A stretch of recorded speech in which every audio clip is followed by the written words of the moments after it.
Hi everyone, this is Anjali और स्वागत है आपका मेरे चैनल लर्न विद अंजलि में। इस वीडियो में हम डिस्कस करने वाले हैं बेसिक्स ऑफ एयर पॉल्यूशन, यानी कि हम एयर पॉल्यूशन के बारे में डिस्कस करेंगे। बट अभी हम इस वीडियो में बेसिक्स देखेंगे। धीरे धीरे बेसिक्स से हम एडवांस की तरफ चलेंगे ताकि आपको सारी चीज़ें क्लियर हो जाएँ अच्छे से। बट हम स्टार्ट करते हैं वीडियो को एक थॉट के साथ, और आज की हमारी थॉट है, if you could understand the power of your mind you would never focus on a negative thought again.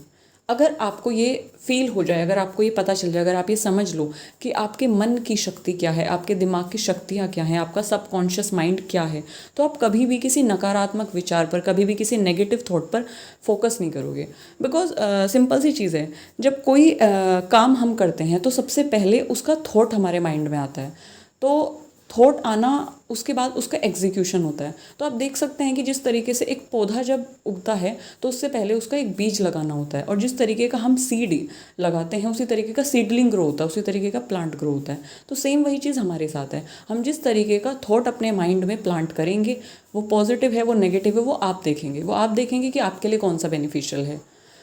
जिस तरीके का थॉट आप अपने माइंड में प्लांट करेंगे, उसी तरीके का विचार आपके माइंड में डेवलप होगा, और उसी तरीके का काम आपके फिर एक्शंस में आएगा, आपका एग्जीक्यूशन उसी तरीके का होगा। हमेशा पॉजिटिव रहिए, हमेशा पॉजिटिव सोचिए, हमेशा पॉजिटिव करिए, क्योंकि हो तो फिर अपने आप ही जाएगा। पॉजिटिव सोच के अब हम पॉजिटिव करते हैं और स्टार्ट करते हैं वीडियो को। वीडियो में सबसे पहले है पॉल्यूशन के बारे में, क्योंकि हम एयर पॉल्यूशन के बारे में डिस्कस करने वाले हैं। उससे पहले हम ये देखेंगे कि आखिर में पॉल्यूशन, प्रदूषण होता क्या है। कलेक्टिवली अगर हम देखें तो contamination of environment with harmful toxic and poisonous substances. देखो, जो पर्यावरण है हमारा, जो हमारा एनवायरनमेंट है, उसका कॉन्टामिनेशन का मतलब एक तरीके से होता है पॉल्यूट होना, गंदा होना, प्रदूषित होना। तो एनवायरनमेंट का कॉन्टामिनेट किससे, अब प्रदूषित किससे होगा एनवायरनमेंट, गंदा किससे होगा एनवायरनमेंट, ऐसी चीज़ों से जो हार्मफुल हैं, जो हमें नहीं चाहिए, जो टॉक्सिक हैं, जो जहरीली हैं। उनसे, उन सब्सटेंसेस से एनवायरनमेंट का पॉल्यूट होना, उनका कॉन्टामिनेट होगा, उनका गंदा होना, उसको आप बोलते हो पॉल्यूशन। अब पॉल्यूशन, जो कॉन्टामिनेशन है या कॉन्टामिनेंट्स हैं, वो हमारे नेचुरल फिनोमिना से भी आ सकते हैं, मतलब वो प्राकृतिक भी हो सकते हैं, या फिर वो एंथ्रोपोजेनिक एक्टिविटी यानी ह्यूमन की कुछ गतिविधियों की वजह से, ह्यूमन की कुछ एक्टिविटीज़ की वजह से भी आ सकते हैं। इसको बोलते हो आप इन्वायरमेंटल पॉल्यूशन या सिंपल पॉल्यूशन। अब मैंने जैसे बताया कि कॉन्टामिनेंट्स होते हैं या कॉन्टामिनेशन होता है, गंदा होता है हमारा एनवायरनमेंट, तो गंदा करने वाले कुछ सब्सटेंसेस भी होंगे, हार्मफुल टॉक्सिक सब्सटेंसेस, जैसे मैंने आपको बताए।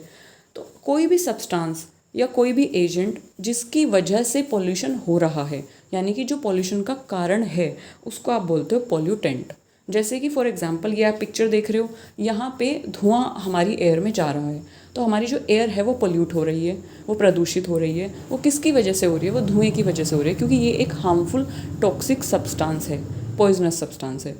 इसकी वजह से जब हमारी एयर पोल्यूट हो रही है, तो यहाँ पे पोल्यूट करने वाला कौन है, स्मोक। तो स्मोक हमारा हो जाता है पॉल्यूटेंट। आई होप आपको क्लियर हुआ होगा, नहीं हुआ है तो एक बार इसको देख लेते हैं। यहाँ पर वाटर पॉल्यूशन है। वाटर पॉल्यूशन किसकी वजह से हो रहा है, जो इफ्लुएंट आ रहा है इंडस्ट्रीज से, जो गंदा पानी आ रहा है वो रिलीज़ हो रहा है रिवर्स में, तो उसकी वजह से हमारी रिवर गंदी हो रही है। तो यहाँ पे पॉल्यूटेंट क्या है, harmful chemical, so that is pollutant. Now moving on to, जो हमारा पॉल्यूशन है वो मेन कितने टाइप का होता है। पॉल्यूशन मेन होता है हमारा 4 टाइप का। As you can see, air pollution जहाँ पे हमारी एयर पॉल्यूट हो रही है, सॉइल पॉल्यूशन जहाँ पे हमारी मिट्टी गंदी हो रही है, वाटर पॉल्यूशन जहाँ पे हमारा पानी प्रदूषित हो रहा है, और नॉइज़ पॉल्यूशन यू कैन से कि हमारे इन्वायरमेंट में एक्सेसिव अमाउंट में साउंड क्रिएट हो रही है, जो कि नॉइज़ है, मतलब कि साउंड नहीं है, वो अनवांटेड साउंड है। और अनवांटेड साउंड या अनडिज़ायरेबल साउंड को हम नॉइज़ की कैटेगरी में रखते हैं, जो कि हमारे एयर को और हमारे हेल्थ को हार्म करती है। दैट इज़ नॉइज़ पॉल्यूशन, जो कि हमारे सराउंडिंग में होता है। Now moving on to air pollution. सबसे पहले एयर पॉल्यूशन देखने से पहले हम जान लेते हैं एयर के कॉन्स्टिट्यूएंट या एयर का कंपोजिशन, कैसे एयर बनी है, किन से मिलकर एयर बनी है।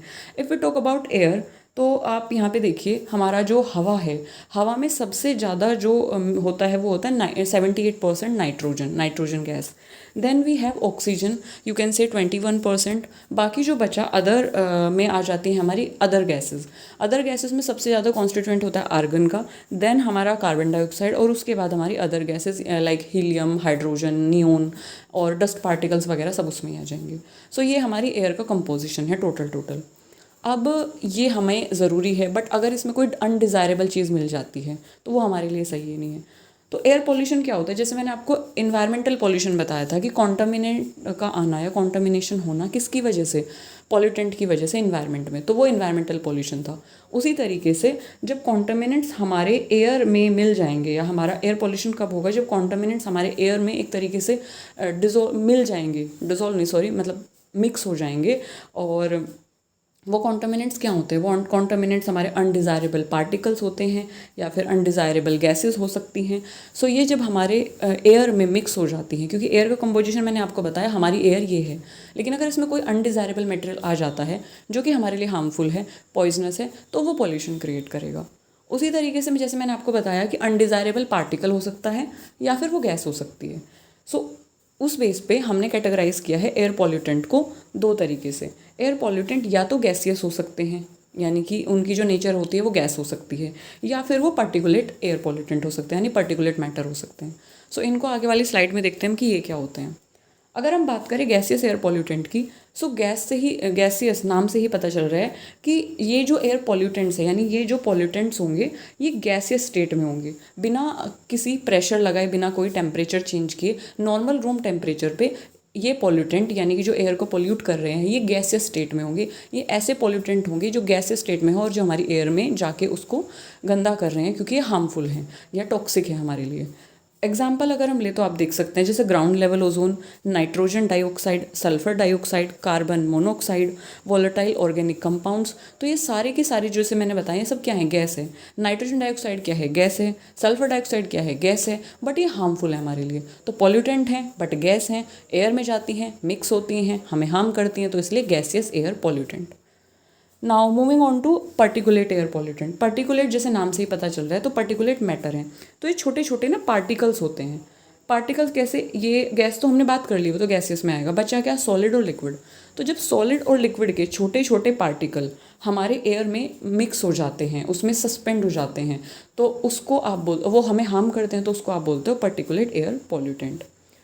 पर्टिकुलेट एयर पॉल्यूटेंट कैसे होते हैं, देखो, वो पीएम पर्टिकुलेट मैटर, वो स्मोक हो सकता है, धुआं, डस्ट, धूल हो सकती है, पोलन ग्रेन्स हो सकते हैं, रेत हो सकता है, रेत के कण, सीमेंट, फ्लाई ऐश, स्मोक हो सकता है, धुंध, धुआं, ये सब चीज़ें हो सकती हैं जो हमारे लिक्विड हो सकते हैं, पार्टिकल सॉलिड हो सकते हैं, जो हमारी एयर में मिक्स हो जाते हैं। ठीक है, अब ये जो पार्टिकल्स हैं ये एटमॉस्फेयर में क्या करते हैं, यूजुअली सस्पेंडेड रहते हैं, है ना। सस्पेंडेड का मतलब है कंप्लीटली घुलते नहीं है। यू कैन सी, अगर रेत, सपोज करो कोई डस्ट स्ट्रोम आया है, यानी कि तूफान आया है, तो उसमें मिट्टी की जो धूल एयर में उड़ी वो आपको इजीली दिखाई देगी, तो यानी कि वो कंप्लीटली एयर में घुलती नहीं है, कंप्लीटली एयर में मिक्स नहीं होती है, वो आपको सस्पेंडेड हो ही दिखाई देगी, मतलब सस्पेंड इन द सेंस कि लटकी हुई या एक तरीके से कंप्लीटली मिक्स नहीं हुई है। तो ये पार्टिकल जो हैं, क्योंकि बड़े होते हैं ना, तो साइज़ थोड़ा सा बड़ा होता है, तो ये सस्पेंडेड रहते हैं एटमॉस्फेयर में, इसीलिए इनको एक और नाम से जाना गया है, सस्पेंडेड पार्टिकुलेट मैटर, यानी SPM के नाम से भी हम इनको जानते हैं। सो आई होप आपको क्लियर हुआ होगा कि दो तरीके के पॉल्यूटेंट कौन कौन से होते हैं। नाउ मूविंग ऑन टू कि सोर्सेज क्या हैं। अब हमने ये पढ़ लिया है कि पॉल्यूशन क्या होता है, एयर पॉल्यूशन भी हमने देख लिया है, कितने तरीके के होते हैं वो भी देख लिया है, और एग्जाम्पल्स क्या क्या होता है वो भी हमने देख लिए हैं।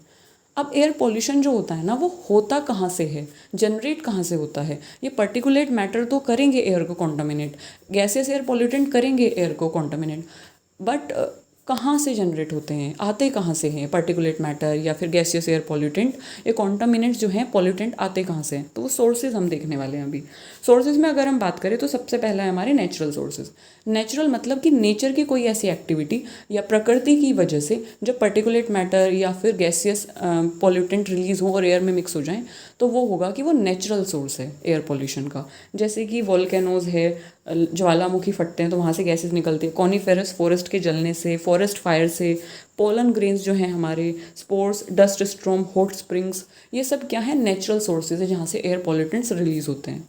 फिर है हमारे एंथ्रोपोजेनिक। एंथ्रोपोजेनिक मतलब कि मैन मेड, ह्यूमन की किसी एक्टिविटीज़ की वजह से अगर एयर पॉल्यूटेंट रिलीज़ हो रहे हैं, तो इसमें फ्यूल कंबशन, अगर आप फ्यूल जला रहे हो और वो इनकम्प्लीट उसका कंबशन हुआ है तो पर्टिकुलेट मैटर रिलीज़ होंगे, यानी सॉलिड के या लिक्विड के पार्टिकल्स रिलीज़ होंगे, स्पेशली सॉलिड के।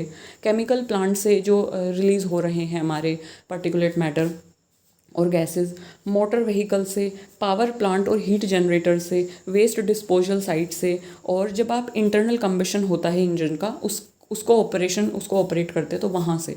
So it can be gases, it can be particulate matter, but हमने कैटेगराइज किया यहाँ पे कि नेचर की वजह से है कि हमने कोई एक्टिविटी की है उसकी वजह से रिलीज़ हो रहा है, तो उसके बेस पे हमारे ये हो जाते हैं। ओके, आप चाहें तो इस स्लाइड का स्क्रीनशॉट ले सकते हैं क्योंकि यहाँ से एयर पोल्यूशन पर क्वेश्चन बन सकता है। वो आपको 4 ऑप्शन दे देंगे, आपको कोड में दे देंगे कि which of the following is the natural source of air pollution, कौन सा इसमें से नेचुरल सोर्स है एयर पोल्यूशन का, या which of the following is not man made source of air pollution या anthropogenic source of air pollution, इनमें से कौन सा एंथ्रोपोजेनिक सोर्स नहीं है। तो यानी कि आपको नेचुरल सोर्स देखने हैं, एंथ्रोपोजेनिक नहीं है। सो इस तरीके से आपके पास क्वेश्चन फ्रेम हो सकता है, बट घबराने की बिल्कुल भी ज़रूरत नहीं है। अभी हमने इस स्लाइड में सिर्फ सोर्सेज देखे हैं, सिर्फ ये देखा है कि नेचुरल कौन से हैं, मैन मेड कौन से हैं। इनको एक्सप्लेन मैं नेक्स्ट स्लाइड में करूँगी, बिकॉज अगर मैं इस स्लाइड में करती हूँ तो थोड़ा सा लेंथी हो जाएगी। तो हम धीरे धीरे सोर्सेज के बारे में जानेंगे, फिर उसके बाद हम हार्मफुल इफेक्ट क्या होते हैं हमारे हेल्थ पर प्लस इन्वायरमेंट पर एयर पोल्यूशन के, वो भी जानेंगे। उसके साथ साथ रेमेडीज़ क्या हो सकती हैं, मिटिगेशन मेजर्स क्या हो सकते हैं, किस तरीके से हम उसे रोक सकते हैं इंडिविजुअल लेवल पर भी, और गवर्नमेंट क्या इनिशिएटिव ले रही है और अब तक क्या क्या हमने चीज़ें की हैं उसमें हम डिस्कस करेंगे।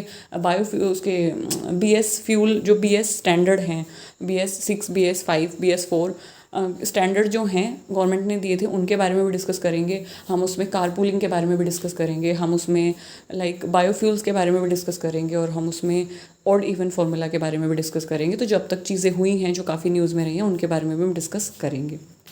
तब तक के लिए स्टे हेल्दी, स्टे हैप्पी, और ख्याल रखिए अपना। Bye bye.